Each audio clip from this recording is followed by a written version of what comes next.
Saya harus kasih disclaimer dulu nih bahwa hampir semua slide yang akan saya share di sini itu bukan berasal dari saya ya. Saya juga dapat dari narasumber-narasumber handai taulan yang alhamdulillah saya dapat rezeki untuk ketemu dan I need to disclaimer it first. All of this presentation is not originally from me. I get it a lot from much reference to. mendapatkan akses untuk Pak, boleh ya saya pinjam slide-nya, boleh ya saya mention teorinya, karena pengetahuan-pengetahuan ini memungkinkan saya untuk bercerita. I'm getting access into that, and I'm like saying, sir, can I borrow your slide presentation? Can I using your theory? Kadang-kadang gini, kadang-kadang kita tuh dapat banyak informasi, tapi adalah satu hal lain lagi untuk Sometimes we get so much information, but in the other one there's something. bisa memproses semua informasi itu dan mengambil kesimpulan besar dari apa yang sebenarnya harus kita lakukan. Nah, itu yang Like from all of the knowledge that we know, we must have one conclusion about it. yang sebenarnya lagi mau saya coba lakukan pada saat ini di hadapan teman-teman. That is the one that I want to do it in front of you guys. Saya mau share tentang fakta ini, Indonesia Today. So I want to share about Indonesia Facts Today. Dan terus terang, sebagai orang yang datang dari industri kreatif, apalagi jadi aktornya, kadang-kadang tuh kita honestly, from someone who came from making film production, beruntung gitu. Kadang-kadang kita selalu kayak dikucilkan dalam label dan juga pertemanan yang itu saja gitu. Dia kan mainnya sama artis-artis gitu kesana gitu. Dan artis-artis itu sometimes we being some kind of discrimination from the people that they are hang out with the famous person in the social media. tuh kadang-kadang nggak dapat akses terhadap informasi. Jadi pada saat saya waktu itu sempat cuti, Sometimes people like the getting discrimination doesn't get access to that information. panjang dari dunia film, saya pernah berhenti main film 6 tahun, ya tahun 2008 sampai 2013, dan akhirnya When I get day off from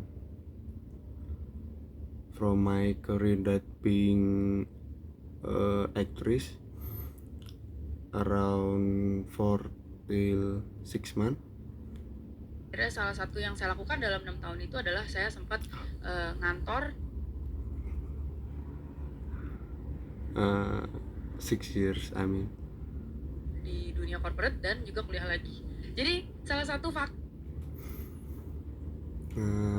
when I'm getting day off in 6 year, I'm just work and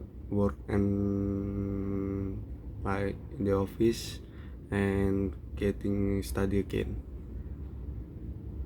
fakta yang membuat saya sangat kagum, fascinated gitu ya, adalah saya belajar tentang fakta ini. Ini waktu itu saya dapetin pas lagi saya itu kantor di kantor konsultan perusahaan internasional.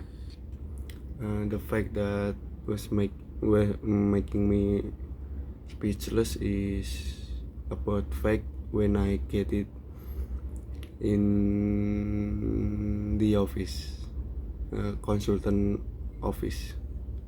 Saya melihat di situ, saya jadi dapat akses untuk melihat McKinsey Global Institute punya result dari research mereka, dan saya baru tahu gitu kalau wow ternyata Indonesia itu sekarang pada saat itu ya di 2012 uh,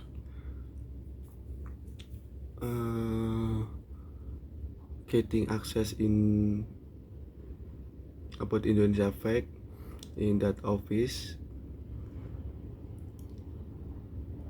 and it's pretty shocked in that year, not right now. itu adalah ekonomi terbesar nomor 16 di seluruh dunia. Kemudian ini sebenarnya banyak banget fakta-fakta yang saya akan share di sini sebenarnya.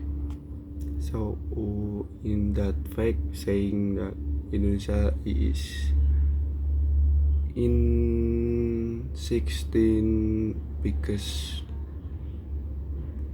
economy country in the world, fact in that years. Sebenarnya sudah dijabarkan oleh videonya Pak Bambang barusan. Jadi mohon maaf agak repetisi ya. Actually is already described in Mr. Bambang video. Dan ternyata dari 265 juta penduduk Indonesia, hanya 45 juta dari penduduk kita yang member of the consuming class. Artinya apa? Member of the consuming class itu adalah kelompok. There is to there is 200 over that people in Indonesia. There's only Kelompok masyarakat yang There's membayar only- pajak, memiliki penghasilan, dan mereka punya daya beli. Jadi mereka adalah penggerak ekonomi karena mereka bisa membeli barang dan jasa.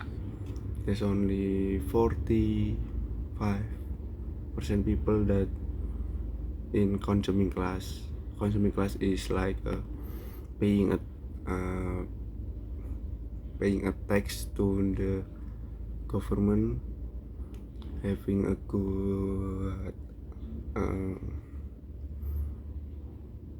good study and knowledge.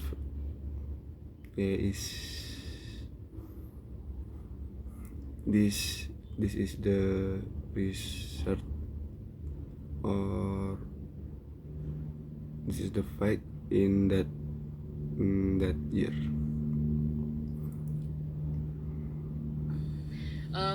Terus habis itu 53% dari populasi yang ada di dunia ini itu ternyata tinggalnya di kota-kota besar. Ini menunjukkan bahwa sangat tidak merata kekayaan itu dan sangat tidak merata perkembangan ekonomi. Orang pada urbanisasi ke kota besar karena pekerjaan semua adanya di kota besar. So 53, another fact is 53% of population in Indonesia were moving to the big city, and only in there they have a big economy. I think that's enough for the video that I'm making the assignment. Thank you.